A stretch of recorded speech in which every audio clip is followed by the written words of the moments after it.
Hey, Michael with X-Force PC. Want to talk about part 3 here of the Smartfly Yoke. I don't know if I'd call it a review. Sometimes I don't feel qualified to review since I'm not a pilot. But what we want to look at today is we want to look at it in the sim.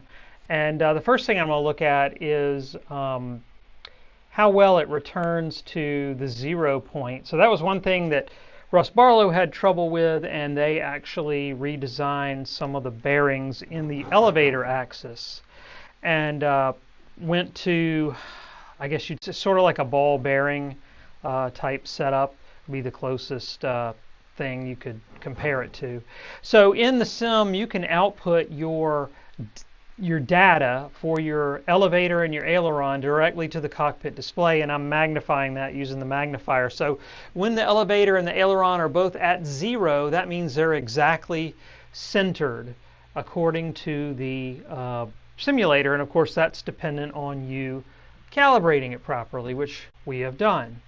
And one thing that some yokes will tend to do is if you have a big movement, let's say on the elevator axis, and then you just kind of let it go, it won't return back to 0. And you might say, oh, this one didn't return to 0. It's at 0.0083. Well, I can tell you that is such a small deviation from 0 that you would never notice it. You're talking you're talking the thousandth position. So that's a very small deviation. You move it around a little bit, just kind of let it go. Whoop, we're back to 0 that time. So that's really good. Wow, dead on 0. And this here, I'm going to move it a little bit. It would help if I move the right axis. There, I'm moving the elevator and making those numbers change. Can you even hardly tell that I'm moving this in and out? But you see the numbers changing. That's how little of a movement it takes to change these numbers. Can you even see that? And let's look at the aileron axis. You can see here, look how slight of a movement I'm making, and I'm changing this aileron number. It seems like I'm changing it a lot, but look how little I'm moving the aileron. So let's take it, do this number, and it's very close to 0. Right back at 0 in this case. So that's really, really good return to center. So that was one of Russ Barlow's concerns with the first unit he received, and they made some adjustments to sort of address that. Now let's look at it in. So one thing they sent me this .joy file here, and what that .joy file is that's tells X-Plane what all the axes do. And then they sent me these artwork files, which you can't see particularly well here, I'm sure. But I dropped those into the proper folder in X-Plane.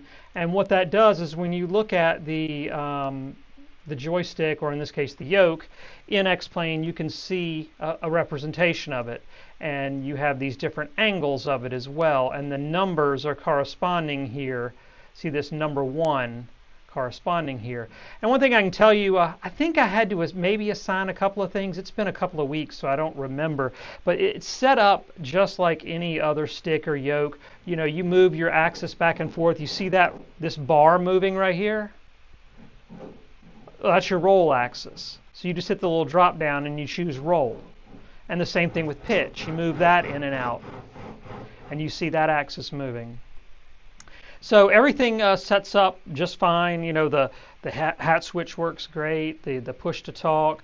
I think I have this one, set up for push to talk.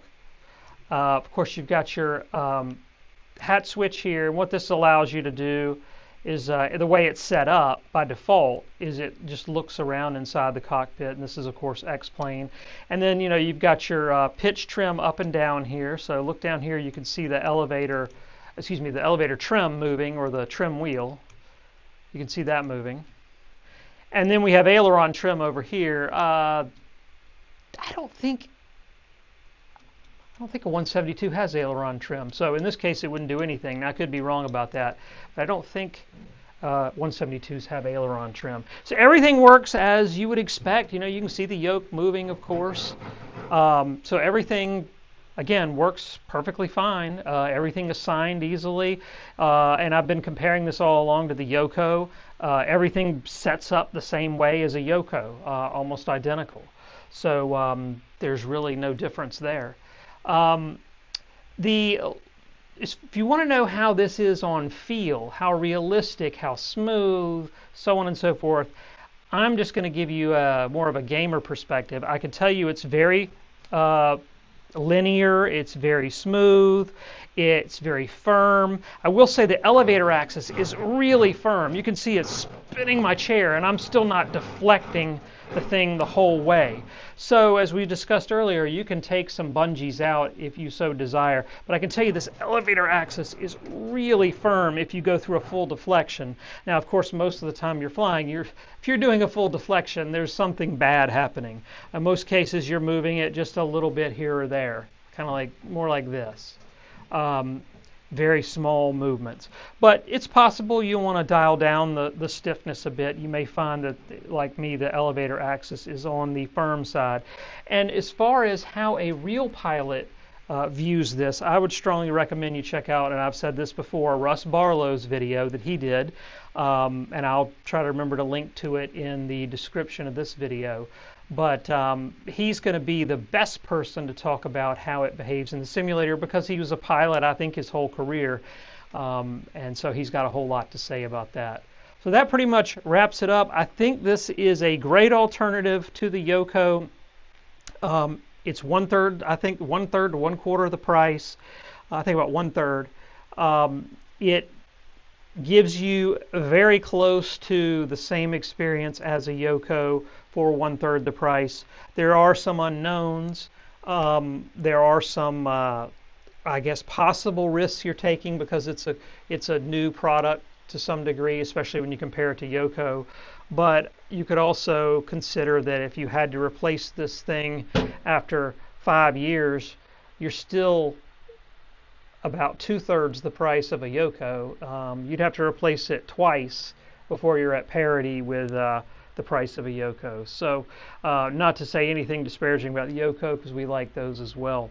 But this certainly is a legit alternative for someone who wants the feel and quality of a Yoko but doesn't have those kind of deep pockets. And really, this isn't much more expensive than the Honeycomb Alpha Yoke. Now, the Honeycomb Alpha does add some additional things. They've got the magneto switch. They've got some various switches for lights and so forth. But quite honestly, most people don't use those switches heavily. And really, you could fix that by adding a Logitech switch panel. Is essentially would give, and those things cost like $80. So you buy this and a Logitech switch panel, and you're not much more expensive than an Honeycomb Alpha Yoke, and you've got something that's metallic and has this long throw, real long axis here, and metal, and all the good with none of the bad. So hopefully that helps you decide if this is something you want to give a try to.